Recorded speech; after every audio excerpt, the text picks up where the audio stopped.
Bonjour Victor. Bonjour Hanan. Good morning. Good morning. How are you? Naona uko fiti. Niko fiti. Karibu studio. Thank you. What have we got today, brother? A lot, and at least today there is something good happening for Algeria.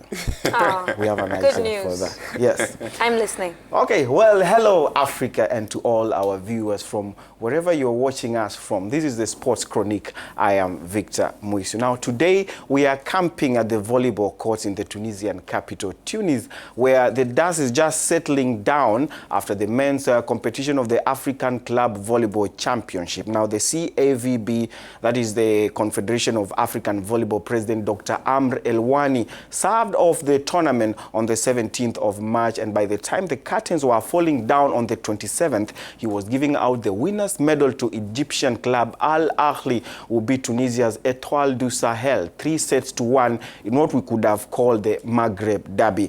Now the third place playoff was another all Maghreb affair as Algeria's Bourj Bouarij claimed the bronze medal after they flew past Libya's Sahel three straight sets at the Taraji Hall. The hosts Esperance of Tunisia claimed the 5th position, beating Kenya Prisons by 3 straight sets. And then Libya's newcomers Asaria captured the 7th place of their first ever participation in the African Club Championships after they overcame Cameroon's FAP 3 straight sets. Now focus now shifts to the women's competition, still in Tunisia, but in a different city, that is the Kelibia city, where the ladies are warming up for the ultimate show, which kicks off on the 2nd of April to the 16th. Now, the winners of this tournament from each event will represent Africa at the 2017 Men and Women's World Club Championship in Kobe, Japan, and the event is only 50 days away.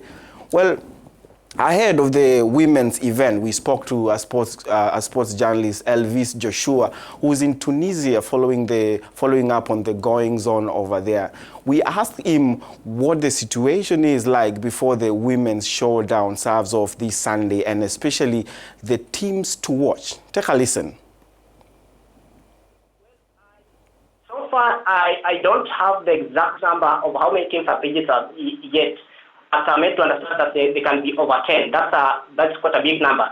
And among the 10 is Al Ahly of Egypt, who are the record champions. They have 8 titles. So we expect a lot from them. I know they are going to be there.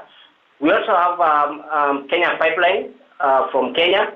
Those are the national champions from Kenya. And so Kenya is defending 2 teams, Kenya Pipeline and Kenya Prisons. Kenya Prisons, you remember, has 5 titles. Kenya Pipeline has 7 of them. So Kenya Pipeline, Kenya Prisons, and Kenya Pipeline, Kenya Prisons, and Ahly are some of the top teams to watch this year. Well, we just mentioned that these are 2 events of the same magnitude, the men's and the women's, but one tends to attract a bigger following than the other, and that's the women's event in volleyball. We asked Elvins also why this is a trend across the world, and he had an interesting take on that. For the time I've covered volleyball, I've realized that women's competition pulls a big crowd. And I can sum it up into 3 major reasons. The first reason is the flexibility of women compared to men. You know, scientifically, women are more agile, and that agility helps them to keep the ball flowing. It extends the duration of a rally. And so with that, spectators can follow the game, and the men's competition is way too fast.